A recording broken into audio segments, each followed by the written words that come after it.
हाय viewers, एक नई video के साथ आपके सामने हाजिर हैं। उम्मीद आप सब खैरियत से होंगे। इस वीडियो के अंदर हम क्रेडिट मेमो पोस्ट करेंगे किसी भी वेंडर के ऊपर। क्रेडिट मेमो का कॉन्सेप्ट ये है कि अगर मैं एक वेंडर की लायबिलिटी बुक कर देता हूँ एक 1000 रुपीज से, ठीक है, बाद में मुझे पता चलता है उसमें 100 रुपीज का कुछ आइटम है जो डिफेक्टेड है, तो मैं उसको उन आइटम्स को रिटर्न करूंगा और उसके अगेंस्ट पे वेंडर से उसकी लायबिलिटी को कम कर दूंगा, क्योंकि मैंने पेमेंट अभी नहीं करी है, इस वजह से मैं उसकी लायबिलिटी को कम कर दूंगा। ठीक है, ये देखें, मैं FB60 से मैं यहाँ पे क्लिक करके क्रेड मेमो पे मैं यहाँ से भी इसको जनरेट कर सकता हूँ क्रेड मेमो, और इसके अलावा इसका सेपरेट अलग से टी कोड भी मौजूद है F-65 के नाम से। ठीक है, सॉरी, FB65 के नाम से, FB65 तो यहाँ पर आया था क्रेड मेमो। इस वेंडर को मैंने सिलेक्ट किया और मैंने यहाँ पे डेट दे दी। अमाउंट में मैंने 1111 रुपये दे दिया।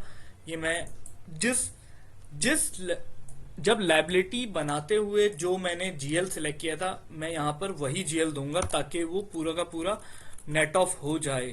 ठीक है, अदरवाइज ये एंट्री वैसे भी सेव कर लेगा, मगर कोशिश यही करेंगे कि हम वही GL और वही कॉस्ट सेंटर सिलेक्ट करें जो लायबिलिटी के टाइम पे किया था, ताकि सेम उसी का रिवर्सल पोस्ट करे ये।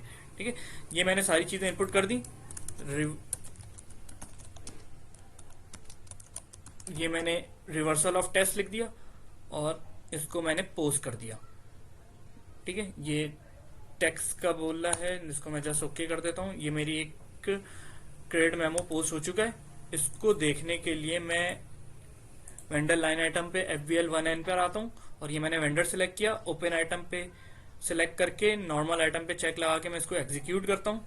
तो ये देखें, ये मेरा एक लायबिलिटी जनरेट हुई थी टेस्ट के नाम से, और इसी के अगेंस्ट पर मैंने एक ये मेरा 1111 की 17 का 16 जो डॉक्यूमेंट था, देखें ये वाला डॉक्यूमेंट को मैं डिस्प्ले करता हूं जाके।